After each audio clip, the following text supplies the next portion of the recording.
This is True News, the truth, the whole truth, and nothing but the truth, so help us God. U.S. House Republicans want access to the visitor logs at President Biden's private home in Delaware. The White House said there are no records of visitors. Meanwhile, the Republican congressman who is leading the investigation into Joe Biden's mishandling of classified documents said President Biden's personal attorneys were still sifting through documents after the Justice Department appointed a special counsel to look into the scandal. Here is Congressman James Comer, chairman of the House Oversight Committee. This is what he told CNN. Well, my concern is that the special counsel was called for, but yet hours after that, we still had the president's personal attorneys who have no security clearance still rummaging around the president's residence looking for things. I mean, that would essentially be a crime scene, so to speak, after the appointment of a special counsel. So, you know, we have a lot of questions for the National Archives. We have a lot of questions for the Department of Justice, and hopefully we'll be getting some answers very soon. Well, Doc, Burkhart is here with me, and this Biden scandal is getting deeper by the day. I've lost count of how many discoveries of classified documents have been found. I think we're at 4 now, total of 4 discoveries at this point. And several of them happening at the Biden home in Delaware, where the famous Corvette is parked. Fortunately, in a garage with a locked door. Yes. Congressman Comer, this interview was recorded earlier. Oh, was it yesterday or today? Okay, yes. Yesterday? The CNN one was yesterday. Yeah, yesterday was CNN, but I'm talking about the one we're going to look at right now with Fox News. That was this morning, right? Right, very early this morning, and this was before the news had come out from the White House that there are no visitor logs. And so Representative Comer had sent a letter to Ron Klein, requesting the visitor logs from the Delaware home. And then it was about mid-morning that the news broke about the White House announcing, well, you know, guess what? There are no visitor logs. Okay, so this is Congressman Comer early this morning on Fox News. Let's watch. In Kentucky, Congressman James Comer, chairman of the House Oversight Committee. Congressman, good morning to you. The Oversight Committee does have jurisdiction over the National Archives, and I know that you have requested a briefing on all of this. So have they responded to that request? What do you know about these documents that we might not? Unfortunately, they have not responded, and this is very disappointing because this is their role. Anytime there's something like this happens, the National Archives is supposed to brief both the chairman and ranking member of the House Oversight Committee. When Mar-a-Lago was raided, we reached out to National Archives requesting a briefing to know exactly what type of documents Trump supposedly had in his possession and why they triggered a raid on Mar-a-Lago. All they did was refer us to the Justice Department. Here we have Biden doing the same thing with multiple locations. We still have not heard anything from National Archives. It's very disappointing. Focused on one of those locations, specifically Joe Biden's Wilmington residence, you are calling on the White House to release visitor logs. You wrote this to White House Chief of Staff Ron Klain, quote, without a list of individuals who have visited his residence, the American people will never know who had access to these highly sensitive documents. The House Oversight Committee demands transparency into whether any individuals with foreign connections to the Biden family gained access to President Biden's residence and the classified documents that he has mishandled for years. Who do you worry, Congressman Comer, is on that visitor's log? Well, it could be anyone, considering all the money the Biden family has received from our adversaries around the world. Your guess is as good as mine. But we know that Hunter Biden lived there for several years. We know that Hunter Biden has a history of having problems with landlords with respect to who he lets in on the premises of different properties that he was leasing. So, we've got a lot of concerns here. Now, you go back to the way the FBI and DOJ handled the Mar-a-Lago raid. They took security camera footage. They took all the video, so they know exactly who was in and out of Mar-a-Lago. We have no idea who was in and out of President Biden's home. They didn't take security cameras. They never released visitor logs. They didn't raid the residence. In fact, after the general counsel was appointed, we still find out that President Biden's personal attorneys are still rummaging around what essentially would be a crime scene, trying to find information to turn over. So, this whole process has been handled poorly. It shows there's a two-tier system of justice in America, and we want to know exactly who all had access to those classified documents at the Biden home. Yeah, and there are also questions now about whether President Biden's lawyers have security clearance and if they should be the ones looking for these documents. What do you think about that? They do not have security clearance, as far as we know, and they should not be looking at those documents. I said this yesterday. That is essentially a crime scene. Once the special counsel was appointed, then that became a crime scene. Yet we find out instead of the FBI raiding the resident and going in there and treating that security breach the same as they treated the Mar-a-Lago security breach, they're letting President Biden's personal attorneys go around and look for stuff. Who knows if they're turning in what they find? And just because President Biden's lawyer says, oh, we found 5 documents, that doesn't mean anything to me. We have zero trust level with President Biden's personal attorneys right now. So this should be treated and handled in the same fashion that Mar-a-Lago was handled, and it's not. The American people see that, and I think the Democrats in Washington are in panic mode because they realize their scheme to try to convict Donald Trump for possession of classified documents just went down the commode because Joe Biden not only did the same thing, but he did worse, and he wasn't even president of the United States. He was only vice president. Doctor, the role of a personal attorney is to defend the client. Right. Okay, so Mr. Biden's personal attorneys are paid by him, not the White House, but paid by him to defend him against any claims or accusations or criminal charges.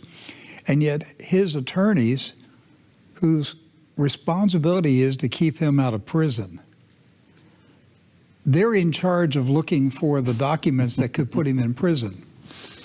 It's crazy, Rick. How can you be in charge of your own investigation? And basically you are at this point, right? Yes, that's exactly what's going on, because we have, as the congressman said, 2 systems of justice now. And they're getting away with it, and they're cleaning up the crime scene. Right. Well, we have no idea. They accuse President Trump of having nuclear secrets and everything. Right. We still don't know. Yeah, he sold them to the Russians and to the Chinese. We have no idea if there were nuclear secrets in the Biden house. That's right. Because the attorneys are the ones gathering it up. And what would stop them from simply going to an incinerator and burning them? Yes. How do we know that they aren't, capturing a few classified documents to say we got them, where there might be a lot more? How would we know? How would we know? We don't know. And the FBI is negligent. Or negligent, or they're standing going down along with it. Well, yeah, they're standing down. They have, the agents have no authority to raid the Biden home. They're not going to carry out a 6 a.m. raid with 30 or 40 FBI agents, some of them with machine guns like they did at Mar-a-Lago. Right. That's not going to happen at the Biden home until, if it does happen, it'll be after the attorneys have gathered up all the sensitive documents. Right. Then they can say they raided the house and they found nothing. Well, taking a clue out of the Clinton playbook, this is from Fox News. This broke about 9 o'clock this morning. No visitor logs. I laughed when I saw the headline. No visitor logs exist for Biden's Wilmington home, site of classified doc discovery. There are no visitor logs for President Biden's home in Wilmington, Delaware, the White House counsel's office said in a Monday statement. Just let that kind of sink in a minute there. Republicans on Capitol Hill had demanded the visitor logs this weekend following revelations that Biden's lawyers had discovered a stash of classified documents inside the home's garage. While it is common practice to keep comprehensive visitor logs at the White House, Biden's lawyers say no such record exists for his home in Delaware. It said, quote, like every president in decades of modern history, his personal residence is personal, the White House counsel's office told Fox News Digital Monday. But upon taking office, President Biden restored the norm and tradition of keeping White House visitors' logs, including publishing them regularly after the previous administration had ended them. Now, the next quote here is the one where my jaw dropped, Rick. The Secret Service also stated Sunday that while a detail is assigned to the home, they do not record visitors. We don't independently maintain our own visitor logs because it's a private residence, spokesman Anthony Guglielmi told reporters. I don't believe it. You're telling me? No, You're telling me that a stranger can go to the Biden home in Delaware and the maid is going to open the door and let the stranger walk in because the stranger says, I have an appointment to see Joe Biden? That's not happening. I don't care if Joe Biden says, I've known this guy for 25 years. The Secret Service is going to vet that person. Sure. How are they getting away with saying this, Rick? I mean, this comes from the Secret Service itself. Doc, I visited Mar-a-Lago twice, and each time I had to submit identification documents before I went to Mar-a-Lago so that I could be vetted by the Secret Service upon entering the property. They knew I was arriving. They knew who I was. They'd already checked me out. All that was done before I went on the property. You're not going to convince me that people are walking onto the Biden property in Delaware and the Secret Service has no idea who they are. They just wave at them and say, Joe's inside. That's not happening.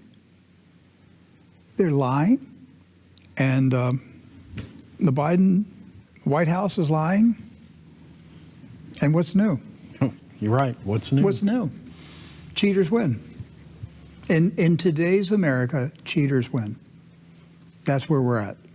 And we can get angry and frustrated about this and rant and rave, but at the end of the day, in America today, cheaters win because the cheaters are now in control of everything. Right. And nothing, I mean, we got more stories about this, but hey, we've been talking about the Biden crime syndicate for years and nothing's happened. You know, the story that about Hunter Biden living at the house in Delaware, okay? Right. So this is the New York Post. Hunter Biden lived at Delaware home where classified docs were kept. Yes, not only did he live there, but there was some interesting twists to this tale as well. Disgraced first son Hunter Biden lived off and on at the Delaware home where classified documents from Joe Biden's time as vice president were found last month, giving him unrestricted access to America's secrets while he was addicted to drugs, hammering out shady foreign business deals, and under federal investigation. The now 52-year-old began listing the Wilmington home as his address following his 2017 divorce from ex-wife Kathleen Buell, even falsely claiming he owned the property on a July 2018 background check form as part of a rental application. Now, Hunter also listed the home as the billing address for his personal credit card and Apple account in 2018 and 19, Fox News Digital reported last Friday, after reviewing emails from his abandoned laptop. Now, during that same period, the now first son was in the grip of a crack cocaine addiction, costing thousands of dollars. In fact, at one point in August 2018, Hunter was recorded begging his sister-in-law turned lover, Hallie Biden, to let him use his credit card points to pay for a stay in rehab. And so we'll be talking more about that rental application here in just a moment. So let's just remind yourself what that last sentence. Hunter was recorded begging his sister-in-law turned lover. His Yes. dead brother's wife Yes, who he was. became his lover. Right. I mean, the whole family is just demented. It really sad, sick state of affairs. And I actually feel, I've said this before, I do feel sorry for Hunter Biden. I mean, he is an adult now. He's obviously, he's 50 years old. He's responsible for his behavior. But his father corrupted him. I think at one time, Hunter Biden was a decent young man. But his dad taught him how to be a crook. His dad pimped him out to the world. And his dad made him a drug addict. And one thing he wasn't Bo. He wasn't Bo. Yeah, Bo was going to be the next Biden, Yes. the next political Biden. Right. Who would someday become president and everything. Right. And Hunter had to constantly work for his father's approval. Right. And so he did any dirty deed he had to do to please his father. And his father turned him into a business prostitute and destroyed his life. And for that, I feel sorry for Hunter, because his life was destroyed by his father. It's bad enough to have your life destroyed, but when the person who did it is your parent, that's even a double pain. His father corrupted him, and but hey, he's an adult. He has to take ownership of the things that he did at the behest of his father. Right. And when we get into these next stories, you're gonna see something squirrely was going on here with the Biden family. The next one is Daily Caller. Hunter Biden said he paid nearly $50,000 a month to live at the house where the classified documents were discovered. Now, we'll be showing you this document here in just a few moments. Hunter Biden claimed he paid $49,910 a month to live at President Joe Biden's Delaware residence where classified documents were discovered. The file labeled Background Screening Test shows Hunter Biden lived in the president's Wilmington, Delaware residence between March 2017 and February 2018. Hunter Biden also claimed to own the property, according to the document. Now, the document was originally discovered on Hunter Biden's abandoned laptop, according to the Washington Examiner, and was reshared on Twitter by the New York Post Miranda Devine. So we have a copy of that here. This is, she actually broke this last week. And so it took a couple days for it to start gaining traction. So if you can look at that document there, if you've ever applied for credit or anything like that, or had to maybe get a new apartment or something, you have to go through background checks. So he did this as well. So the address that's on the screen at the top is the Wilmington, Delaware address where the classified documents were found next to the Corvette, okay? But what's interesting, even more interesting than that, if you look under current residence there, he lists the company name, Owasco, which was one of his various shady companies there. But if you look 3 lines down, he says move-in date, March 2017, move-out date, February 2018, monthly rent, $49,910.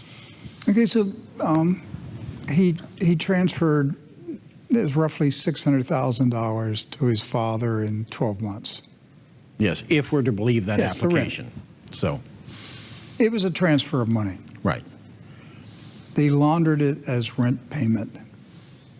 I don't know what you could get for $50,000 a month rent. That would be a pretty big house. Well, the high end, if I understand what you told me earlier today, the high end of rent in Wilmington right now is $6,000 a month. That's what I heard, and just before I came out here, I went on Zillow.com and checked Wilmington, and I think the highest rent, well, I did see one, looked like a new townhouse under construction, and it wasn't even finished, and they were asking $5,800, but of the houses that were available to move in right now, the highest rent I saw in Wilmington on Zillow.com was $3,800.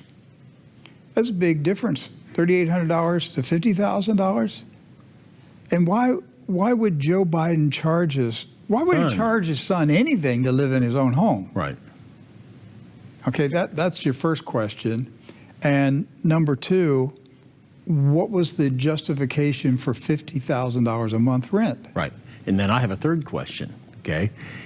If that rent was paid to Joe Biden, did he declare it on his taxes? That's a good question. Because that's income.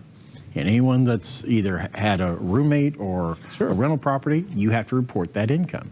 So was there a transfer of funds from Hunter Biden to Joe Biden? You know, of all the things on Hunter Biden's laptop that we've talked about over the past 3 or 4 years, could this be the one thing That brings him down. that brings him down? Brings down Joe Biden. Yes. He needs to explain it. Will there be any news reporters with the backbone to ask Joe Biden, why did your son pay $600,000 in 1 year for rent of your house in Delaware, where you kept classified documents in the garage with your Corvette with the garage door locked? Well, it would be one way to transfer, money. It's money laundering. So it's money laundering. It is money laundering. Doc, there's no other explanation for it. It's money laundering. And if they did that one, how many other shady things did Hunter Biden do to move money to his father? See, now we know.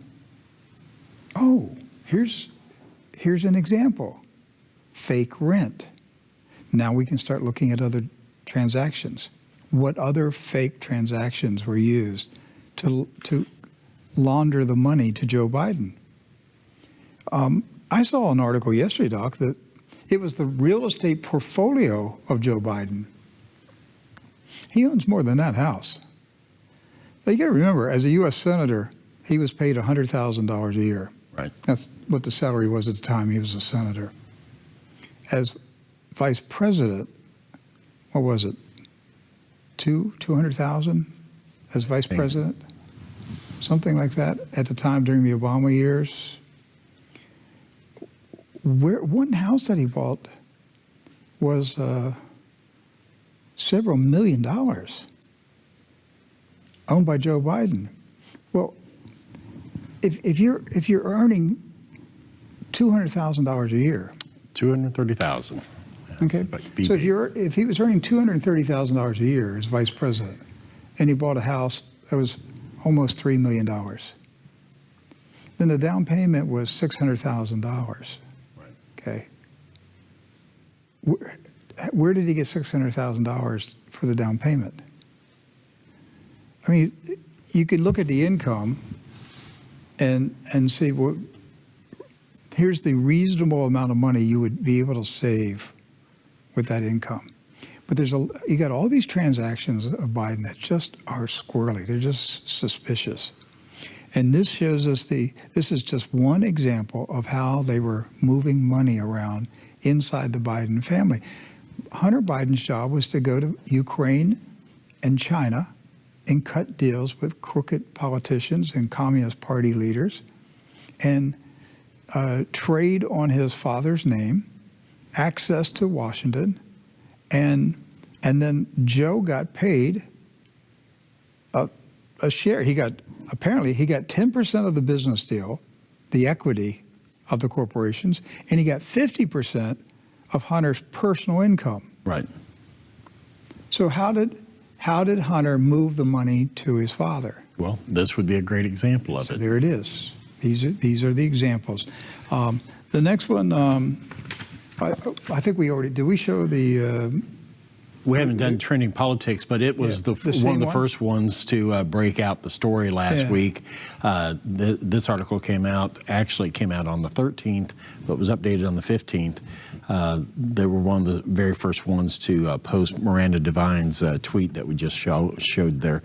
All right, we brought back a Daily Mail article. Hunter Biden complained in, this is a recent article. Yes, it is. Yeah, Hunter Biden complained in 2010 that half of his salary went to paying Joe's bills and for maintenance on the Wilmington home where the classified documents were found. Yes, the Daily Mail prompting everyone's memory on this article here.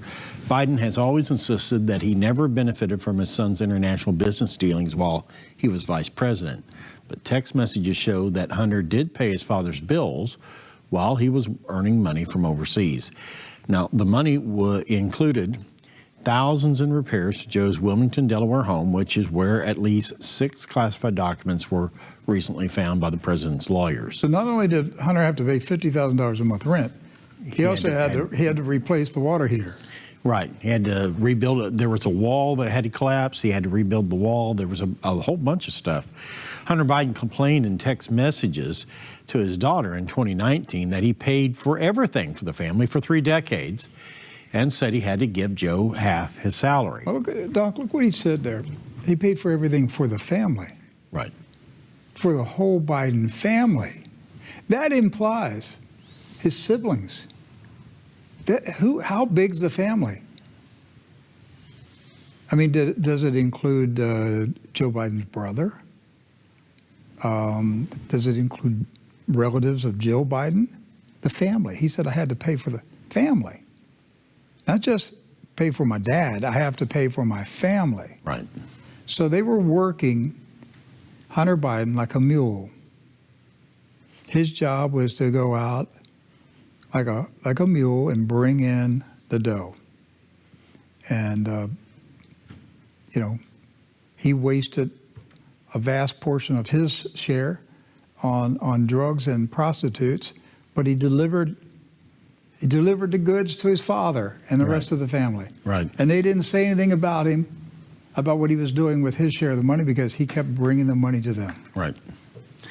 Well, emails from 2010 show that Hunter and Eric Schwerin, his business partner at Rosemont Seneca, discussed how much they needed to spend paying for then Vice President's bills. They needed. Yes. Wait a minute. So Eric Schwerin was also paying for Joe Biden's. And was aware of it. Now, the subject was JRB bills, which match President Biden's initials, and detailed thousands in repairs that needed to be done on Joe's lakeside home in Wilmington, Delaware. And this email I read, Rick, it was very detailed. It lists a whole bunch of things that needed to be taken care of at the house, very specific. And so, okay, so the business partner in Rosemont Seneca, Doc, if you and I were business partners and, we're running a legitimate business. Right. And I come in and I say, hey, Doc, here's a whole bunch of invoices to my dad's house. I'm going to take the money out of the business and pay for his house. I would As the partner, what would you say? I would have a problem with that. Why? Because you can't mix business and personal items, first of all. Why would I be doing that? Why would I be taking money out of It's because the my money, pocket to pay for your dad's exactly bills? it. The money that Hunter Biden was taking out of Rosemont Seneca to pay for his father's bills was money that would have been the share of profits to the partner. Right. So the partner had a vested interest in paying Joe Biden's bills. You see where I'm going with this? Yes, sir. Because if he didn't have a vested interest, he would have said, "Hey, Hunter, We can't do this. is your dad hard up? Is this a charity case? I mean, seriously, the Vice President of the United States, he can't pay his bills? Okay, I'll pay it one time." That's not the way it worked. That company was paying Joe Biden's bills, and Joe Biden expected them to pay the bills. And there was a reason. Joe Biden was performing. He was performing, and he had no guilt at all about throwing down the invoices and saying, pay my bills. I got that meeting for you. I opened up that door for you. I got you connected to that person. Pay my bills. There's no money that went to Joe Biden's hands. They paid his bills. Yes. Okay. Well, This is so easy to put this guy in prison. A rookie FBI agent could close this deal. This is so raw corruption. You have to deliberately tell yourself there's no crimes here, which is what the national news media is saying. That's right. There's no crime. Now, to show you how detailed this email was, the email noted that $2,600 needed to be paid to a contractor for a stone retaining wall, another $1,475 to the painter for the back wall and columns of the property, additional $1,200 to a builder who fixed the AC at Joe's late mother's home. That home he rented to the Secret Service for $2,200 a month. So he was making money on his own personal property from the Secret Service. Now, Hunter, according to emails, had to foot the phone and home repair bills for his father while working as the interim CEO of Paradigm Global Advisors while founding the investment firm Rosemont Seneca Partners. So a lot of, shady companies here. In a 2018 email to one of his own assistants, Hunter complained that he had been shut out of his own bank account and that his father had been using it. Too many cooks in the kitchen, too many profile changes and such happened 10 days ago, too. So that sounds to me like Joe Biden changed the bank account owner's profile. Yes. And Hunter got locked out of his own account. Right. But his dad had access to it. And according to the story, that was a Wells Fargo account, okay, where you can create, you can create multiple profiles on your account, or you used to be able to. Mm-hmm.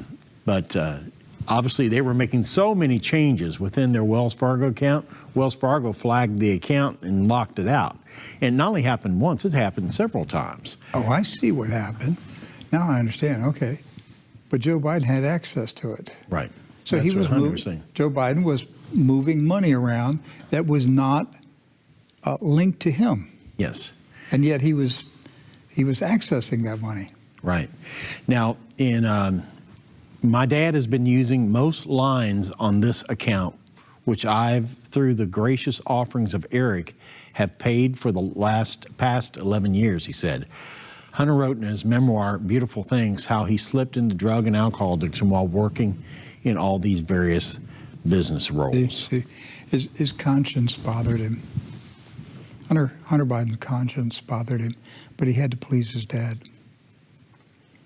His dad pimped him out and never gave him the approval and affection he wanted, because he had to keep him working to bring the money in. He is really sick, dysfunctional family. And Joe Biden is he's worse than a criminal, because he's destroyed his family. So now the question is, Rick, how is Hunter Biden today? How is he able to operate today? Because it's almost like nothing's happened to him.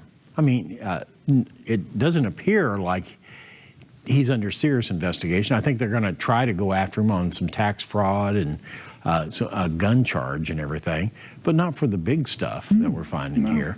But how is he able to sustain himself? I mean, what does he do for a living? All right, I know for a while he was painting art and selling pictures, if you want to believe that. And of course, he wrote a book as well that made a little bit. But where is he getting all this money, Rick? I went back and I read a article written by Byron York a year ago, I think May of 2022. Yes. And Byron York's article was entitled Hunter Biden's $2 million sugar brother. That's Byron, that's not the sugar brother, it's Byron York, a journalist. And he revealed something I had never heard of. Again, this is a year old, May 11, 22. But there was a Hollywood guy giving Hunter Biden a lot of money. And as far as we know, to this day, he still is. He's still doing it. So one of the mysteries of the Hunter Biden matter is how the president's son, with no obvious sources of income, manages to maintain a grand lifestyle. Now, for the last year or so, he's been living in a $20,000 a month rental house in Malibu. The taxpayers are footing the bill for the Secret Service to pay even more, $30,000 a month, to rent the house next door while protecting Hunter. So he has Secret Service protection, Rick. I wonder if they have visitor logs on Hunter, too. I'm just curious about that. The younger Biden also likes nice cars. A 2020 photo showed him arriving for lunch at the Waldorf Astoria in a Porsche Panamera GTS which cost 6 figures. Federal prosecutors are also said to be looking into his purchase of another 6-figure auto, a Fisker electric sports car. So where is all this money coming from? Now we have some new clues. New reports from the New York Post and CBS News, remember this is May of last year, said that a high-powered Hollywood attorney, a man named Kevin Morris, has been paying Biden's back taxes and monthly bills. Morris, according to the Post, earned a fortune representing the co-creators of South Park and won a Tony Award as the co-producer of the popular Broadway play, The Book of Mormon. Now, another news organization, CBS, that's a lot of money. The Post reports the back taxes that Morris has paid for Biden amount to $2 million, more than twice what was previously reported. So he paid that straight out, Rick. Taxes, Yes. $2 million in back taxes. On top of everything else. So Morris, who is known to Biden's friends as Hunter's sugar brother, reportedly also pays Biden's rent and living expenses and has also been advising the president's son on how to structure his art sales. So now another news organization, CBS, is also reporting on the Morris connection. Hunter Biden has garnered quiet support and financial backing from a high-powered Hollywood attorney while awaiting the outcome of a long-running federal investigation into his taxes and finances being conducted by the U.S. Attorney in Delaware. CBS reported that Morris has paid Hunter Biden's past due tax debts and said that Morris has been operating behind the scenes and has turned his attention in recent weeks to conducting a forensic analysis and investigation into what happened to Hunter Biden's laptop, including how the device became public, sources familiar with his efforts say. Well, Rick, what do you think about this angle of things? I don't know. I don't know anything about this guy, Morris. Well, he's wealthy and well-connected in Hollywood. Right. That's all I know. Right. What's his interest? What is his vested interest in Hunter Biden? Is it just that they're friends? Okay, and I mean, we're friends, but it'd be tough for me to cough up $20,000 a month for your rent and pay off your past due taxes. $2 million in back taxes. So, okay, you got to be a really close friend. Yeah, I know. So there's a reason this guy is giving that kind of money. So I'll spitball here a little bit. One possibility, and the article from Byron, New York kind of touched on this too, is that perhaps Hunter Biden has sold his life story to Morris. I mean, he's well connected, Broadway, TV, movies. It's a possibility that maybe Hunter Biden has basically sold himself to the devil for his story. That's interesting. Okay. Another possibility is maybe we're seeing some back-end money laundering here. Maybe Kevin Morris at one point is, transferring money from another attorney or one of the various shell companies that the Bidens had scattered all over the planet from Ukraine to China. But you got to know that federal investigators are probably looking at that at some point. But if that's true, Doc, then Joe Biden would be claiming part of that money. That's true, right? too. And if Mr. Morris if he's fronting the money to get it to Hunter Biden, then Hunter Biden has to have a way to get the money to his father. Right. Now, it could be the rent, the Delaware rent. I mean, and yet he's paying, well, it doesn't say he's paying $20,000 a month. It just says he's living in a $20,000 a month home in Malibu. Oh, Morris is paying the $20,000 a month. Right. So Morris is paying it. Right. And all of his living expenses. That means his car payment. That means takeout. That means everything. But the Secret Service, they're living next door and paying $30,000 a month to keep their eye on Hunter in the $20,000 a month house. I wonder who owns the house next door. Oh, that would be a great question. It could be Morris also. So maybe that's how he's paying the rent on the $20,000. I don't know. There's something very suspicious about it. It isn't normal behavior. Again, a wealthy person being a close friend with someone, feeling sorry for them, bailing them out of trouble one time, but not every month. Right. There's something suspicious about this relationship. And so, people need to, we need to drill down and find out who this Hollywood attorney is, who's his connections, what organizations is he involved in, and maybe we'll hit pay dirt somewhere on this one. One Democrat, outgoing Senator Debbie Stabenow of Michigan, she's going to be retiring, thank God. Her and the lipstick. Sorry. It is kind of scary. Yeah. So, prominent Senate Dem says Biden classified doc scandals embarrassing after past Trump condemnation. yeah, Michigan Senator Debbie Stabenow acknowledged that it was a bad look for President Biden to be caught having classified information from his time as vice president after condemning former President Donald Trump for a similar situation. But she quickly shifted to point a finger at Republicans who want to look at it further. After a trove of classified material was found at Trump's Mar-a-Lago home, Biden had said it was just totally irresponsible. And during an interview on NBC's Meet the Press on Sunday, host Chuck Todd asked Stabenow if Biden now has to eat those words. Well, she responded, well, it's certainly embarrassing, right? I mean, it's embarrassing that you would find a small number of documents, certainly not on purpose.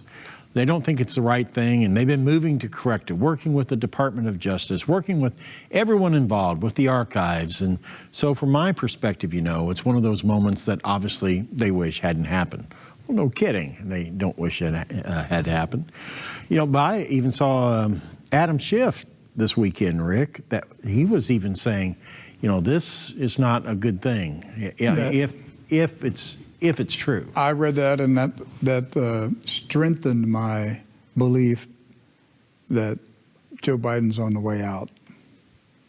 When politicians like Adam Schiff say the right thing, when liars start speaking their truth, when liars look say out. the truth, you got to watch out. Something's up. So it makes me think the ruling class has used Joe Biden for all that they can get out of him. He's really an embarrassment, and him talking about running for re-election in 24, I think, has scared a lot of people. Were like, oh, he seriously does not think he's qualified to run again. And I think they've made the decision, we got to get rid of him. And if that's true, then they got to do something with Kamala Harris, because they're not going to let her in the White House. Surely there's a community college out there that needs a president. I would say a county board of education that needs somebody to run their bus department. She loves buses. She likes those big yellow buses. If you've ever ridden on a bus, raise your hand, she said the other day. So, yeah. Well, so there's still a lot of things developing around this particular story of the Biden documents. I wouldn't be shocked if they found 5 or 10 more troves of documents here over the next few days. And so what happens if they start finding these documents at Kamala Harris's vice presidential residence, and you have 2 of them on the same scandal? Don't rule it out. She's going to go first. I'm just waiting to see how they remove her. They can't promote her. They can't put her anywhere. They're going to have to talk her. Either they talk her into retiring, or they remove her. And we were talking about this last week. They had to remove Spiro Agnew to get Gerald Ford in place, because they were going to take out Nixon. Right. And so, it's going to be interesting to see how this plays out here. It could be that she just resigns for some unknown reason. Yeah, like they just say, hey, your time's up. It's just that simple. That would be pretty crass, and I don't know if they'll do it like that. They'll have to find a way for her to leave without pushing her out the door. Maybe a way to save face for her. Yes, but I just don't know what you do as a vice president. Where do you go? I mean, what office can she run for? That's a step down. Right. What do they make her? UN ambassador? Is that higher than vice president? No. I mean, what position would she take? Supreme Court, but there's not a vacancy right now. But that won't stop Democrats if they get motivated. Right. Well, they would go ahead and ratify her and just have her in line. They've done it before. You know? So, yes, that's true. Let's turn our attention to World War III. And let me tell you, the Russians are paying close attention to Biden's troubles. This is in all the Russian papers, because what they're hoping for is Biden is removed. And the United States, has an embarrassment that they have to remove their president. Let's see, NBC reporting Ukraine prepares for new offensive as Russia and Belarus begin joint drills. We've been talking about this for several weeks. A lot of people speculating that Russia is going to launch a winter offensive. The interesting thing, Doc, is from everything I know about Europe this winter, it's a mild winter. Yes, that's been the reports, but that can change. So It can change, but if you're planning an offensive in the middle of January, we're in the middle of January now. I saw photographs of Davos because the World Economic Forum opened today. Everybody's arriving. The big show starts tomorrow, but they're all arriving. There's no snow in Davos. Yeah. It's a snowless Davos this year. Did you? I think I sent the pictures over. Did you see? Yes. Like, I saw all the places you and I walked around in Davos, and it's bare. It's like going to Davos, in late spring. All the snow's gone. Yeah, you could see all 5,000 of the security personnel that are in Davos right now. Yeah. So the snow's not hiding them. They're very visible. Polish Prime Minister appeals to Germany to send weapons to Ukraine. This is an interesting article here. Mateusz Morawiecki, the Polish Prime Minister, has called on the German government to take action and send all kinds of weapons to Ukraine. Poland's been piling the pressure on Germany recently to make it give Ukraine weapons, especially Leopard main battle tanks and Patriot missiles. He goes on to say, we've been appealing for the deployment of Patriot batteries in Ukraine, and our voice has been heard, Morawiecki said in Berlin on Monday during a ceremony marking the 50th anniversary of the political activity of Wolfgang Schäuble, a Christian Democratic Union politician and former Bundestag president. Right now, the pressure is on Poland to convince Germany to move more military equipment to Ukraine. Poland's tanks. Yes. And so they also want a check from Germany, too. Don't forget that. A big check for reparations from World War II. So, London Times sending Challenger 2 tanks to Ukraine will weaken Great Britain, says one of their top generals. Right. So Ben Wallace is reviewing the decision to cut the number of tanks in the British Army after the chief of the General Staff said that giving Challenger 2s to Ukraine would leave the UK temporarily weaker. Ben Wallace is the Minister of Defense. Right. In a leaked statement seen by Times Radio, General Sir Patrick Sanders said that the donation of 14 tanks would leave a gap in our inventory, as he warned that the Army would struggle to meet its NATO obligations. So in a video posted on the Army's intranet, Sanders hinted at the military's unease over the decision by Number 10 Downing Street to give heavy armor to Ukraine while also cutting the number of tanks in the British Army. Now, Ukraine needs our tanks and guns now. I know they will put them to good use, and there can be no better cause, he said. Giving away these capabilities will leave us temporarily weaker as an army. There is no denying it. Now, he continued, there is no doubt that our choice will impact our ability to mobilize the Army against the acute and enduring threat Russia presents and meet our NATO obligations. It's vital that we restore and enhance the Army's warfighting capability at a pace to reinforce our combat credibility and retain our position as the leading European ally in NATO. Doc, why do you think the general is admitting that giving the tanks to Ukraine is weakening Great Britain's national defense. Well, in reality, it is. Yes, I mean, but why would he say it out loud? Yes, is the that's question. what I'm saying. That's what puzzles me, Rick. I mean, why would he admit a weakness out there? Well, he didn't say it publicly.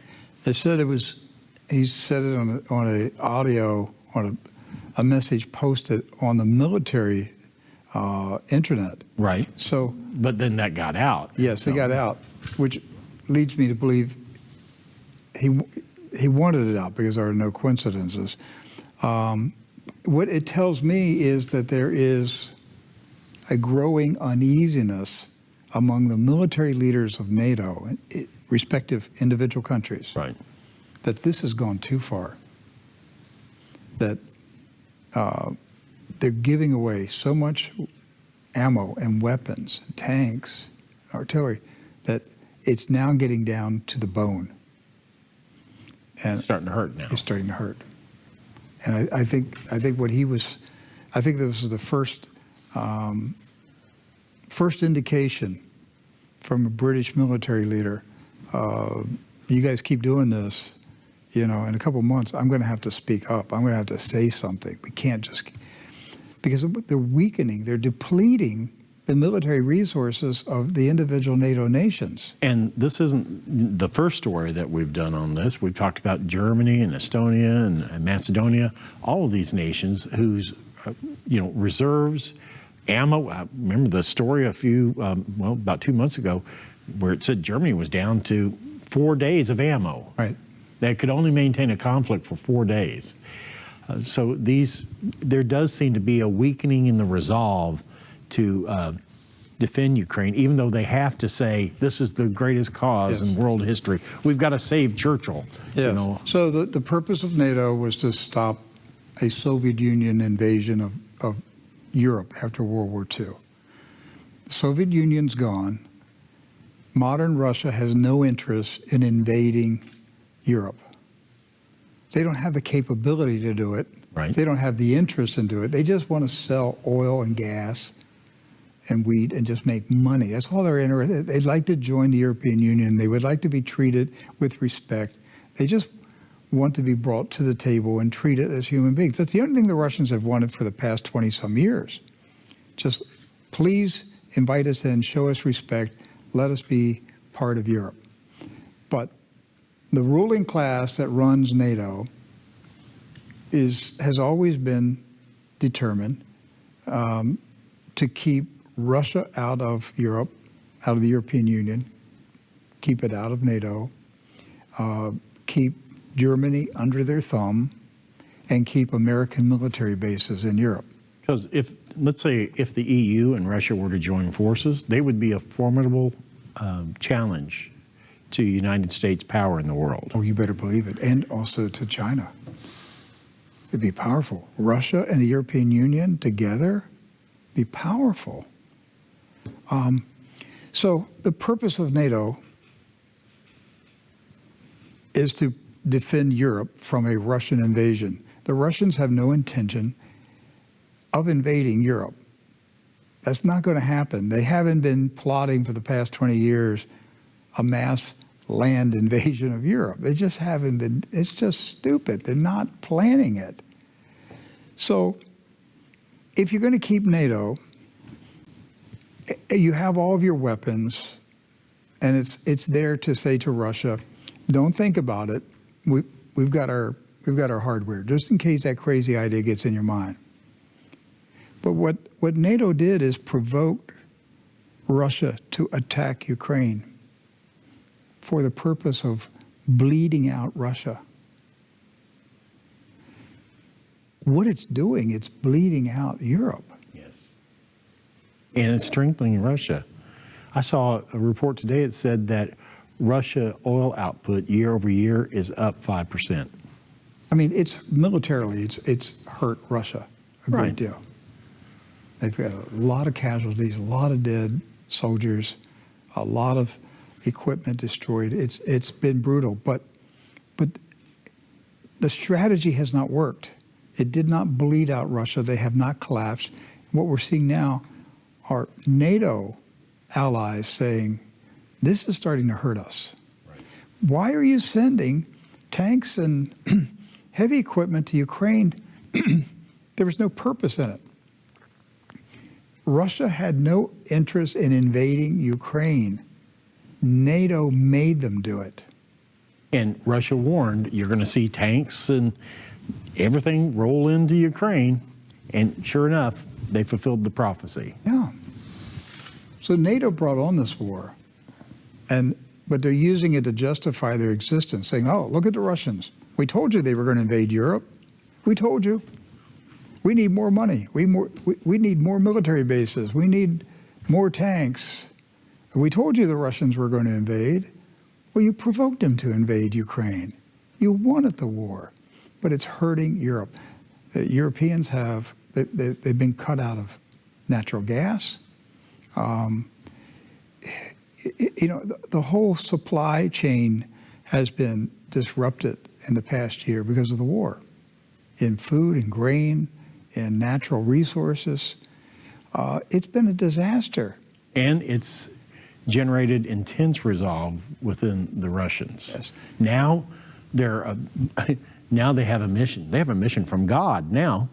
I mean, in their minds, what they have to do is they have to fight the world, the evil world, especially the West, and that the West is the spirit of the Antichrist. That's right. In their perspective, from their point of view. That's right. This is a fight, I hate to say it, fight to the death for them. Because if they don't win, if they don't survive, they cease to exist. And it was 1 year ago, January 20th or 21st, that a brilliant, glowing, yellow, golden cross appeared in the sky in Russia. It was January, like the 20th or 21st of January, that cross appeared in the sky. And that was weeks before the war started. And you have to wonder whether the Russian leaders who were agonizing over the decision whether to go to war with the West, knowing this could lead to an all-out nuclear confrontation with NATO. You have to wonder, as they were agonizing over that decision, did they look at that cross in the sky and interpret it as a sign from heaven? God is with you.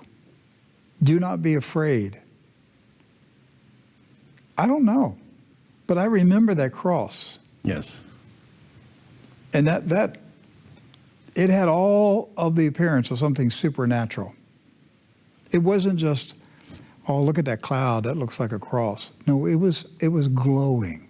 It was brilliant, and it was huge. Oh, there we go. Look at that. That's Russia, January 20th or 21st, 19th, January 19, 2022. Right, and that it was occurred on the 19th. That was also a feast day within the Russian Church, Holy Theophany, where the welcoming of Christ into the world. Yes. So, but imagine Russians seeing this and interpreting it as a sign from God, sign from heaven.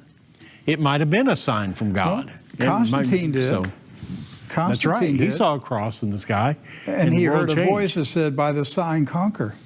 Right. And that changed the course of world history.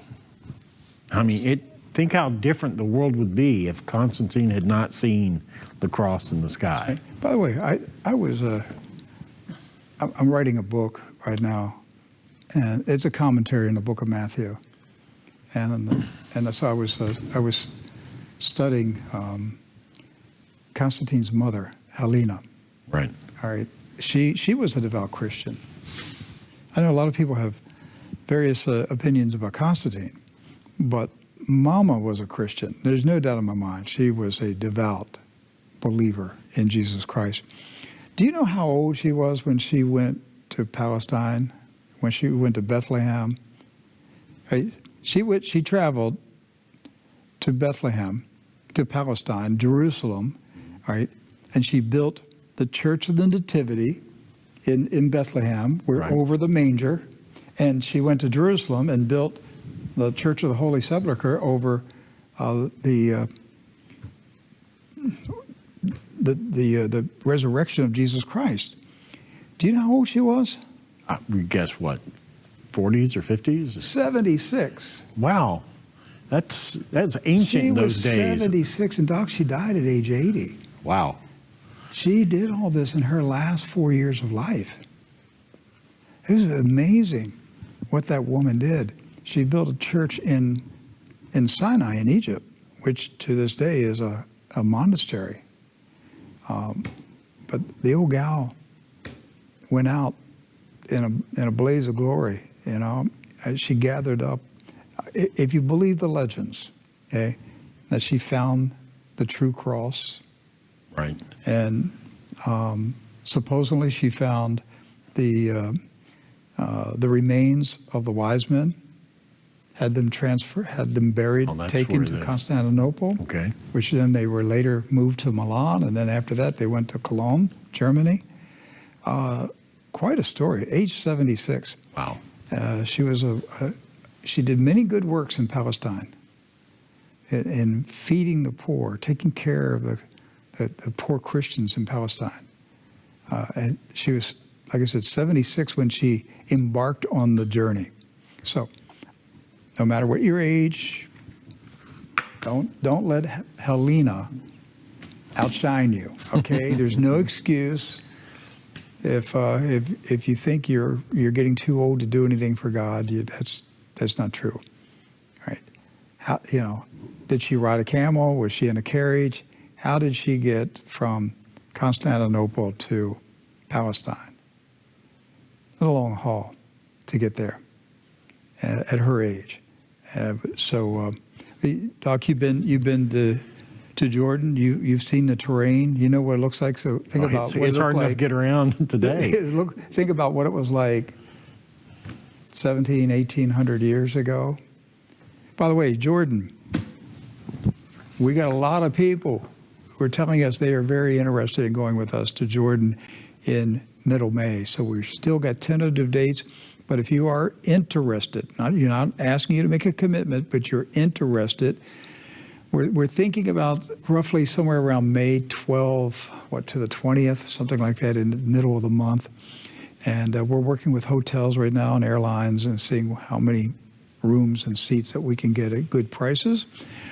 So if you are interested and you want to know more, email us at that email address right there, jordan@trunews.com, and just say, hey, I'm thinking about going. There will be 3 of us in our group, or 5 of us, or just me, whatever.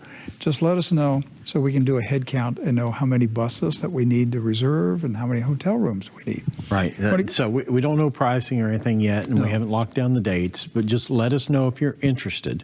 And then as we get closer to carving out all the information, we'll be in touch with you and let you know of your first opportunity to be involved in this next trip to Jordan. All right. So we'll get back here to UK Defense Minister Ben Wallace. So he told BBC today.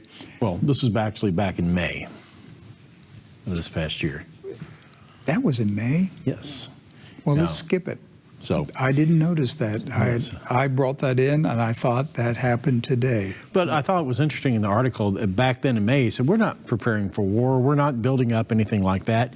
And yet now today, they're debating over shipping half their military tanks to Ukraine. Good point. So May of last year, there's no war. We're not going to fight Russia.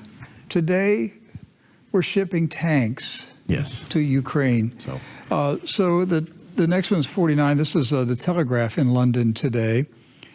The Kremlin said British tanks will burn. So if you want to send those tanks, they're going to get fried. So UK tanks being sent to Ukraine will burn on the battlefield, the Kremlin threatened on Monday. The special military operation will continue. These tanks are burning and will burn, Kremlin spokesman Dmitry Peskov told reporters, using Moscow's term for the Ukraine offensive. The UK government confirmed over the weekend that it would be sending a squadron of those Challenger 2 tanks, making it the first Western power to supply Ukraine with main battle tanks. So we're now entering this new phase of the war now, Rick. So they're sending main battle tanks into the theater. They certainly won't be the last ones there. There'll be others that'll be lining up, and they'll be in the pipeline soon. So what will What will these nations be sending to Ukraine in June? Well, if we continue to escalate by June, we might be sending tactical nukes. So Don't rule it out at this point. Yes, because that's actually been kind of floated out there a little bit. They don't talk about it much, but it's kind of out there in the atmosphere, if you will, the suggestion box. Why don't we just send tactical nukes and let's just nuke Russia? So. Okay, well, while we're talking about nukes, our last story, this is from Express in Great Britain. Russia deploys nuclear-capable ICBMs to Western Russia as Putin gears up his expected offensive attack on Ukraine. Right, so the Russian Federation has deployed ICBMs to Tver Oblast region of Russia, and that's close to its border with Belarus and within range of Ukraine. Now, this particular move marks an increase in the tensions amid fierce fighting around Soledar and Bakhmut in East Ukraine. Now, in a statement, the Ministry of Defense of the Russian Federation said in the Bologovsky missile formation in the Tver region, autonomous launchers of the Rs-PGRK have been deployed to combat patrol routes. They added that the crews of the system will carry out the task of completing a march up to 100 kilometers long, dispersing units with a change in field positions, their engineering equipment, organizing camouflage, and combat protection, reported Interfax. They added that planned combat training measures make it possible to check the readiness of personnel as well as weapons and military equipment for long-term duty on combat patrol routes. Okay, this is taking on a new danger. The Russians have moved short-range ICBM, well, it can't be short-range ICBMs. They've moved ICBM launchers closer to Ukraine. Right. So you pair that together with the drills going on with Belarus and Russia. It seems apparent, just if you look at a map, that perhaps Russia is considering a two-pronged offensive against Ukraine within the next few weeks. But Duncan, these are ICBMs. They're not going to hit Ukraine with nukes. That's right. ICBMs are called intercontinental ballistic. They go over continents, intercontinental. Why would they move intercontinental ballistic missile launchers closer to Ukraine if it was only to prepare for a possible nuclear strike on Ukraine? I think that would be a warning to the West. We are going to make our offensive. We're going to end this special military operation. And these ICBMs are sitting here to make sure you don't interfere. That's right. That's the point I'm making. That's exactly it. Those missile launchers are aimed at Paris and Berlin and London. So you should think twice. Paris could be burning one day. Brussels could be on fire. London and everything with it gone. So it wouldn't be the first time a city was destroyed by a nuclear weapon. No, but the Russians are now telling us, Russian leaders are now telling us they believe that they are in a glorious fight against the Antichrist. Right.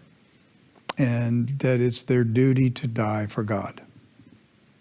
That's the message that the Russian people are getting from their leaders.